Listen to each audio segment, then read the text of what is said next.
이곳에서 제공되는 정보는 투자 권유를 목적으로 하지 않습니다. 또한 제공되는 내용은 극히 개인적인 의견임을 알려드립니다.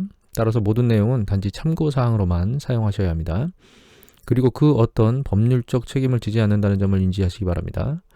투자는 반드시 자기 자신의 판단과 책임하에 하여야 하며, 따라서 투자 손익에 대한 책임은 투자자 스스로에게 귀속됨을 알려드립니다. 오늘은 현대차 관련해서 알아보겠는데요. 현대차, 그러니까 모든 주식을 들여다볼 때 이게 경제적 혜자가 있어? 라고 하는 그 워렌 버핏 그분께서 말씀하신 생각을 해보면 중장기 투자가 가능한가를 빨리 판단해 볼 수 있거든요. 그래서 현대차가 경제적 혜자가 있느냐? 없답니다. 없다.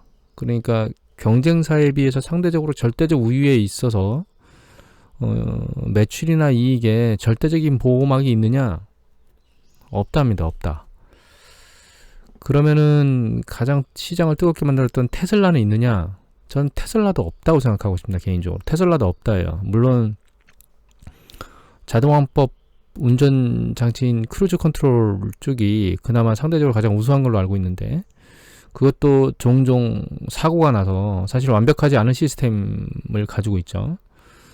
거기다 한 가지 더 우리가 자동차 기업에 투자할 때 생각해 봐야 될 게, 자동차 산업이 사실 큰 축에서 놓고 보면 사양 산업이라는 거예요. 이거는 예전에 한번 보여드린 적이 있는데, 이거는 미국의 전체 자동차 판매량이거든요. 근데 전체 자동차 판매량이 추세적으로 늘어나는 게 아니고 일정 수준에서 계속 오르내림을 반복한다는 걸 아셔야 되고, 또 한 가지는 이거는 트레이딩 이코노믹스입니다. 중국에 있는 중국 총 자동차 판매량은 2017년, 18년을 정점으로 추세적으로 내려오고 있습니다. 이거 잠깐 들렸던 거는 코로나 팬데믹 이후에 급등한 거기 때문에 이거는 노이즈고요. 이거는 인구가 중국만큼 많은 인도도 똑같아요. 인도도 그 시기에 정점을 맞고 추세적으로 내려오고 있습니다. 이것도 코로나 팬데믹에 의한 노이즈입니다. 내려오고 있어요. 그러니까 결과적으로 전 세계 인구의 한 절반 정도를 차지하는, 절반을 넘던가요? 절반 수준 정도 되나요? 중국과 인도에서 자동차 판매량이 점차 줄어들고 있어요. 이거는 여기뿐만 아니라 브라질, 러시아 이런 쪽을 보더라도 자동차의 보급 대수는 충분히 늘어났고, 그나마 동남아시아 시장에서 조금 소득 수준이 올라가면서 늘어날 수는 있겠지만, 그쪽 인구가 중국하고 인도를 다 커버할 수 있을 수준이 아니기 때문에 결과적으로 놓고 보면 자동차 시장은 사양 산업이 맞다라고 생각할 수 있습니다. 그럼에도 불구하고 우리가 자동차 시장을 쳐다보는 가장 주된 이유는 그린 에너지 쪽으로 가는 전기차, 수소차 쪽 두 가지이기 때문이고, 그것 때문에 현대차를 들여다보고 있는 거거든요. 근데 현대차는 기업 자체는 약간 위험성을 가지고 있어요. 가장 이제 들여다보시면 일단 첫 번째는 이 영업이익률이 너무 낮아요. 너무 낮은 영업이익률을 가지고 있고, 그 다음에 상대적으로 장치산업이기 때문에 부채 비율은 또 높거든요. 그러니까 영업이익률이 낮은 상태에서 대규모 장치 산업을 유지하려면 부채 비율이 높을 수밖에 없다라는 거예요. 삼성전자도 일종의 장치 산업이긴 한데, 자동화나 이런 것들이 자동차보다는 훨씬 더 용이한 부분이기도 하고, 그 다음에 영업이익률이 높다는 점에서 영업이익률이 상대적으로 낮은 수준을 유지하고 있지만, 자동차 기업은 현대차는 그렇지는 못하고 있습니다. 그래서 현대차를 장기적으로 보면 추세가 차트가 어떻게 움직였느냐, 이렇게 움직였거든요. 일정 부분 움직이다가 글로벌 금융위기 이후에 폭발적으로 한번 성장한 이후에, 가격이 급등한 이후에 추세적으로 내려왔다가 최근 전기차 이슈로 다시 급등한 상황을 보이고 있어요. 그렇게 좋은 건 아니죠. 패턴이 리니어 말고 로우 차트로 봐도 사실 변동성이 굉장히 크게 움직이고 있다는 걸 알게 되십니다. 90년대부터 움직인 건데, 이게 현대차만의 문제냐라고 하는 거는 다른 장기 차트를 보면서 우리가 해결해 볼게요. 이거는 우리 전 세계적으로 가장 긴 차트를 가지고 있는 자동차 차트가 포드일 거예요. 포드는 100년이 넘는 역사를 가지고 있는 미국 자동차 회사이기 때문에, 포드를 보면 미래의 자동차 기업, 그 다음에 어떻게 기업이 생존해야 될 것인가라고 하는 것들을 좀 봐야 될 것 같은데, 그러니까 아시아 시장에서 만드는 차는 디자인이라든가 아니면 안에서 실내에서 쓰는 효용성이라든가 이런 부분이 좀 좋은 반면에, 미국 자동차는 내구성이 강하다고 얘기들을 많이 듣고 있죠. 근데 내구성 부분하고 어떤 디자인이나 사용에 대한 긍정적인 부분, 효용성에 대한 부분을 전부 다 잡고 있는 차가 사실 도요타죠. 도요타. 일본의 도요타에서 생산하는 자동차죠. 특히 이제 브랜드 밸류까지 가지고 있는 게 렉서스인데, 그래서 이 7203이라고 하는 빨간색 차트, 이게 렉서스입니다. 이게 렉서스고, 그 다음에 파란색 차트, 파란색 차트가 아니네요. 고동색 차트네요. 요거. 이 고동색 차트로 보이는 요게 현대차. 그 다음에 이 파란색 차트로 보이는 이게 폭스바겐입니다. 여러분들 폭스바겐 계속 얘기를 들으시죠. 전기차 글로벌 탑 2위예요. 폭스바겐이. 그 다음에 이제 검은색이 이게 테슬라입니다. 장기적으로 놓고 보면 폭스바겐이 붕괴되는 걸 보시면 80년대하고 90년대에 긍정적인 패턴을 보이다 2000년대 붕괴됐죠. 이거 잘 생각해 보면 우리가 GE하고 똑같다는 생각이 드시죠. 8, 90년대 계속 폭발적으로 올라갔다가 붕괴됐던 GE. 그래서 사실 글로벌에서 미국의 제조업 시장은 사실은 그 2000년대를 넘어서면서 아래쪽으로 붕괴되는 그런 패턴을 보이고 있는 것 같습니다. 전체적으로 보면. 다른 기업들도 그럴 가능성이 있다라고 하는 걸 항상 염두에 둬야 된다는 부분을 한번 말씀을 드리고요. 그럼 포드처럼 붕괴되지 않으려면 이미 말씀드린 것처럼 도요타 같은 패턴을 거칠 수밖에 없어요. 브랜드 밸류를 올리고, 그 다음에 뭐 미국 시장, 자동차 시장 같은 경우에는 내구성이 튼튼하게 가장 중요하다고, 뭐 디자인도 중요하지만 내구성도 중요하다고 하는 그런 부분들을 감안해야 되는 그런 두 가지 숙제를 다 안고 현대차가 지금 경쟁을 하고 있다고 보시면 됩니다. 그럼 뭐 내구성에 대해서 평판이 좋으냐, 중고차 평판이라든가 이런 것들이 현대차가 본격적으로 판매된 게 사실 2000년대 쪽, 이 글로벌 금융 위기 이후에 본격적으로 판매가 됐었거든요. 미국 시장에서 폭발적으로. 그거에 대한 중고차 시장 평가들이 나왔었는데 10년 지나서 긍정적인 패턴을 보이고 있다라고 하는 평가 보고서는 나왔습니다. 보고서 자체로는 소비자에 대한 부분은 어떤지 모르겠지만, 물론 소비자와 관련해서 질의응답하는 내용도 나와 있었기 때문에 그것도 긍정적이라고 봐야 될 것 같고, 그래서 최근에 현대차가 어떻게 움직였는지, 최근은 아니고 현대차의 움직임이 어떤지를 쭉 추세를 한번 보면, 이게 어디냐면 카세일즈 베이스라고 하는 사이트입니다. 여기에서, 이거는 미국이에요. 미국 시장에서 현대차 판매를 보면 일단 전체적으로 이렇게, 이거는 전체 연도별로 쭉 나오는 거거든요. 연도별로 나오는 걸 쭉 보시면 쭉 계속 성장을 하면서 잘 팔고 있다가, 그죠? 2015년, 16년 요때를 기점으로 힘이 빠지면서 계속 내려오고 있어요. 점유율은 일정 수준 한 4.68까지 5%까지 올라갔다가 지금 점유율은 좀 빠지고 있다가 최근 2020년도에 다시 올리고 있고, 그 다음에 여기는 어디냐면 유럽입니다. 유럽 쪽의 현대차는 보시면 추세적으로는 쭉 밀고 올라와서 일정 부분, 여기 보면 2017년도, 18년도, 19년도까지 계속 올라왔고, 점유율도 꾸준히 유럽 시장에서는 조금씩 늘리고 있는 현대차가 긍정적인 패턴을 계속 보이고 있다고 봐야 되겠죠, 현대차가.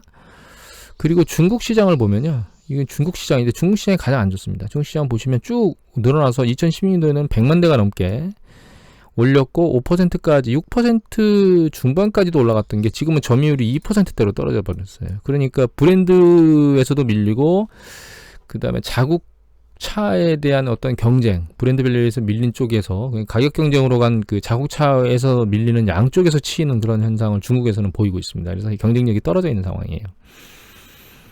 다만 최근 패턴을 보면 이 긍정적인 패턴이 어디서 나오냐면 미국 시장에서는 나오고 있습니다. 미국 시장에서 보시면 이게 미국인데, 미국 판매량을 보면, 월간 판매량을 보면 여기 7만 대, 9만 대 이렇게 나오고 있죠. 이게 4만 대, 4만 대 이렇게 나오다가 갑자기 큰 폭으로 튀었어요. 그리고 예전에 있었던 뭐 2016년도 이렇게 가장 잘 팔리던 시기를 넘어서는 실적들을 지금 내고 있거든요.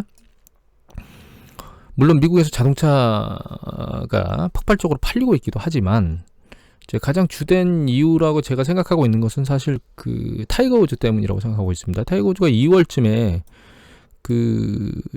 현대 타이거 우즈 자동차 GV80을 몰다가 사고가 났는데, 타이거 우즈가 크게 다치지 않고 사실은 복합골절 수준 정도로 회복이 됐죠. 결과가 나왔죠. 그래서 내구성을 인지하는 이슈가 됐고, 그로 인해서 사실 폭발적으로 자동차 판매량이 늘어나고 있다라고 보이고 있습니다. 현대차가 전기차 쪽하고 그다음에 이 브랜드 밸류 쪽하고 그다음에 수소차도 있긴 한데 수소차는 전 세계적으로 도요다하고 현대차 두 곳에서만 생산하는 걸로 알고 있는데 수소차에서는 사실 이익이 그러니까 자동차 판매를 많이 할 수가 없는 구조예요. 수소를 충전할 수 있는 곳이 그렇게 많지 않기 때문에 수소차에서 성과를 내려면 시간이 좀 필요한 부분이고 전기차 부분에서 긍정적인 패턴을 보이고 있고 현대기아를 합하면 하면 전 세계 한 4, 5위쯤 될 겁니다. 전기차가. 그리고 브랜드 밸류가 다시 축적되는 그런 과정을 거치고 있다라고 판단이 되기 때문에 현대차를 들여다봐야 된다고 생각을 하고 있는 거예요. 그리고 또 한 가지는 현대차가 동남아시아 베트남에서 그러니까 동남아시아 시장에서 그 현대차가 또 이름을 알리고 있는데 사실 동남아시아는 일본이 2차 세계대전 때 점령을 하고 그런 국가이기도 하지만 빠르게 진출해서 사실 자동차나 이런 것들이 도요다가 모두 다 동남아시아 시장을 휩쓸고 있었는데 최근 현대차에서 그 베트남에서 판매 1위를 하는 그런 기업을 토하고 있거든요. 그래서 현대차가 무엇인가 새롭게 그러니까 그 브랜드 밸류가 미국 시장에서 약간 그 타이거 우즈로 인해서 긍정적으로 바뀌었고 그게 영향을 미치고 있고 그 다음에 전기차 판매가 잘 가고 있으며 동남아시아 시장에서 긍정적인 성과를 보이고 있다라고 하는 이런 관점에서 놓고 보면 상당히 좋아요. 특히 이제 베트남 같은 경우는 우리 그 축구 감독인 그 박한서 감독께서 폭발적으로 붐을 일으키면서 한국 브랜드 밸류의 이름이 높아지고 있는 것들에 대한 효과도 보고 있는 거거든요. 다만 상당히 조심하셔야 됩니다. 자동차 시장은.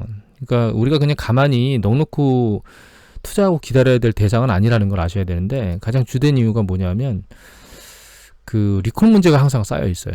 예전에 보시면 테슬라가 28만 5천 대 리콜한다 그랬는데 이거는 그 크루즈 컨트롤 관련된 문제 때문에 리콜한다고 했기 때문에 자동차 정비소나 이런 게 가는 게 아니고 인터넷으로 리콜을 하는 거라 큰 문제가 아니긴 한데 이런 것들은 사실 악재거든요. 판매에. 또 한 가지는 이 배터리에서 화재가 발생하고 있거든요. 최근에 이제 노르웨이에서도 화재가 발생했는데 이 노르웨이에서 화재 발생한 이 자동차는 리콜 대상 자동차가 아니었다고 알려져 있거든요. 그래서 결과적으로는 자동차를 판매하긴 하는데 그 판매한 게 리콜로 인해서 이익이 날아갈 수 있는 위험성을 항상 갖고 있다는 게 가장 큰 문제점입니다. 그리고 영업이익이 상당히 높으면 모르겠는데 영업이익도 그렇게 높은 부분이 아니기 때문에 결과적으로는 모니터링을 계속 해야 될 투자 대상이 현대차라고 생각을 하셔야 돼요. 그러니까 안일하게 가만히 그냥 들고 있어야 될 대상이 아니고 항상 모니터링을 통해서 리콜에 대한 부분도 검증을 하셔야 되고 그 다음에 브랜드 네임 밸류나 자동차 판매에 대한 부분도 계속 추적 모니터링을 하셔야만 되는 대상 중에 하나가 현대차예요. 그러니까 앞에서 봤던 삼성전자하고 지금 보는 현대차 두 가지 중에 주식 투자를 잘 모른다, 기업 분석이라는 걸 잘 모르고 모니터링을 할 수 없다라고 생각한다면 현대차는 사실 투자 대상에서 배제를 해야 될 대상이다라고 생각을 하셔야 됩니다. 물론 향후에 그 투자에 대한 결과가 양쪽에서 어떻게 나올지에 대한 부분은 그거는 나중 문제예요. 그거는 결과론적인 거지 지금은 알 수 없는 거거든요.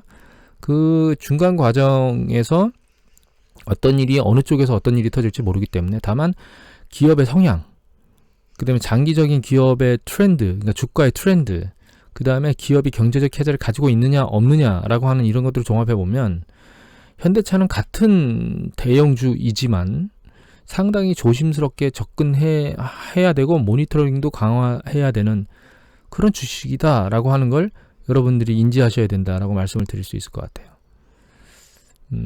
오늘은 그리고 또 한 가지는 글로벌 기업들이 많고 다른 쪽 해외 투자를 하는 것도 좋지만 만약에 현대차가 그 전기차나 이런 것들에 대한 추세나 패턴을 이렇게 잘 이어가고 있고 이어나가고 그 다음에 미국 시장에서 타이거 우즈로 만들어진 브랜드 네임밸류나 이런 것들이 실제로 자동차의 내구성이나 이런 게 잘 전파가 돼서 광고 효과가 좋아져서 폭발적으로